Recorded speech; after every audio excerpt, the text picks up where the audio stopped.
కృష్ణా జిల్లాలో నీటి వినియోగంపై నదీ యాజమాన్య బోర్డుకు తెలంగాణ ప్రభుత్వం మరింత స్పష్టతనిచ్చింది. ప్రస్తుత వాటర్ ఇయర్లో ఆంధ్రప్రదేశ్ రాష్ట్రం ఇప్పటికే తన వాటాను దాదాపు పూర్తిగా వినియోగించుకునిందని, ఇక మిగిలిన జలాలన్నీ తెలంగాణకే దక్కుతాయని వెల్లడించింది. కృష్ణా బేసిన్లో నీటి లభ్యత, వినియోగం, అవసరాలు, ఇరు రాష్ట్రాల వాటాలను వివరిస్తూ తెలంగాణ సర్కారు కృష్ణా బోర్డుకు లేఖ రాసింది. అన్ని గణాంకాలను పొందుపరుస్తూ గట్టి వాదన వినిపించింది. కృష్ణానదిలో నాగార్జున సాగర్ వరకు మొత్తంగా 616 టీఎంసీల నీటి లభ్యత ఉంది.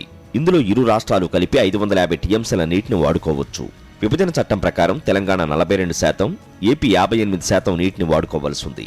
ఈ లెక్కన తెలంగాణకు 228 టీఎంసీలు, ఏపీకి 321 టీఎంసీలు దక్కుతాయి.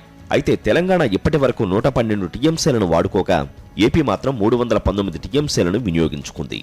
దీంతో ఇక ఏపీకి కేవలం 2 టీఎంసీల నీరు మాత్రమే దక్కనుంది. తెలంగాణకు మరో 117 టీఎంసీల నీటిని వాడుకునే అవకాశం ఉంది. ఈ నీటిని వచ్చే ఏడాది ఆగస్టు వరకు వినియోగించుకోవచ్చు. ఈ గణాంకాలను బట్టి ప్రస్తుతం ప్రాజెక్టులో అందుబాటులో ఉన్న నీటిలో ఏపీ వాటా పోగా మిగతా నీరంతా తమకే దక్కుతుందని కృష్ణా బోర్డుకు తెలంగాణ ప్రభుత్వం స్పష్టం చేసింది.